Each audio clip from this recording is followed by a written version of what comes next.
Kami memiliki tanah di seberang Pulau Bali, di sebuah pulau yang paling selatan wilayah Bali masuk Kabupaten Klungkung. Suatu hari kami memutuskan akan membangun beach club di sana. Kami melihat banyak turis yang diving setiap harinya di pantai di depan tanah kami. Kita semua tahu bahwa diver itu bernafasnya lewat mulut dengan oksigennya ketika di dalam air. Jadi sering haus, kering. Kami bermaksud menyediakan semua sarana untuk diving berserta klub di pinggir pantai. Maka saya merapat ke pejabat daerah setempat untuk pengurusan perizinan. Kebetulan pejabatnya kami kenal lama, bahkan sebelum menjabat kami sudah kenal akrab, sudah seperti keluarga. Ketika saya melaporkan, dia pun berkata, "Mas, nanti kalau kamu membangun di sana, seluruh keuntungannya dan jualan hasil usaha tersebut jangan dibawa keluar Bali ya. Kamu kan sudah seperti orang Bali, tanah kamu banyak di Bali, usaha kamu juga banyak di Bali. Ya uangnya tadi jangan keluar dari Bali lah, invest lagi di Bali atau uangnya taruh di Bali." Saya bertanya heran dan perlu penjelasan lebih lanjut. Memangnya kenapa Pak? Begini, sayang saya sudah di ujung masa jabatan saya. Coba saya sadarnya jauh hari sewaktu awal saya menjabat, maka Bali harusnya bisa 2 kali lebih maju dari sekarang. Saya percaya Bali bisa mengalahkan Singapura. Ada tram di bawah tanah, ada berbagai sarana, dan Bali akan lebih maju. Intinya adalah jangan bawa uang keluar dari Bali. Pada saat investasi membangun, kan ada yang namanya capital expenditure atau biaya investasi. Lalu ada biaya rutin operasional atau operational expenditure. Misalnya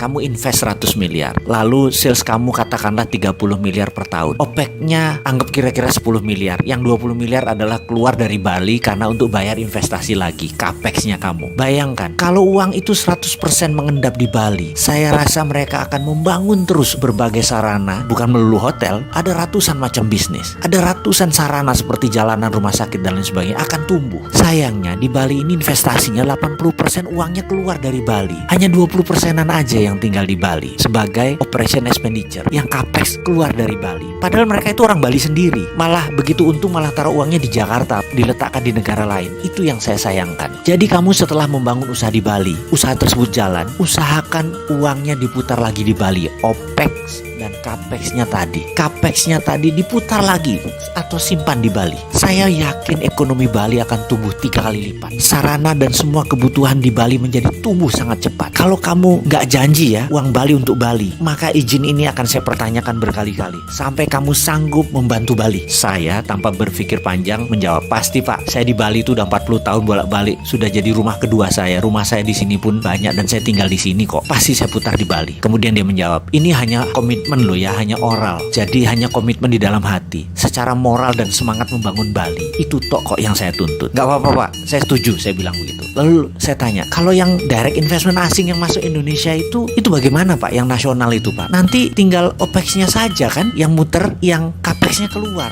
Itulah yang saya protes dalam hati loh ya, karena kan saya bukan kebijakan nasional. Saya yakin yang menasihati itu atau orang yang mengingatkan, yang membuat keputusan itu pasti bukan NKRI garis lurus. Mereka itu free rider, penumpang gelap yang pengen uang cepat. Mereka nggak ngerti bangun negara. Mereka ngojok-ngojokin pejabat, dan kalau mereka pejabat, mereka pasti nggak pernah ikut Lemhanas. Mereka nggak ngerti apa itu bela negara. Bener deh, itu keyakinan saya. Saya melihat Singapura ya, hampir 90% investasinya nggak keluar. Negara Singapura itu banyak insentifnya supaya investor itu menahan capex dan opexnya bertahan di Singapura. Saya mau tiru itu dari adik kita, negara Singapura itu. Saya mau meniru itu di Bali. Pasti Bali akan menjadi makmur dan tidak tergantung asing. Semoga pemimpin Bali ke depan juga memahami misi Bali untuk Bali. Mendengar itu saya mengangguk, kok beda ya strategi mengelola wilayahnya. Yang Bali ini keren.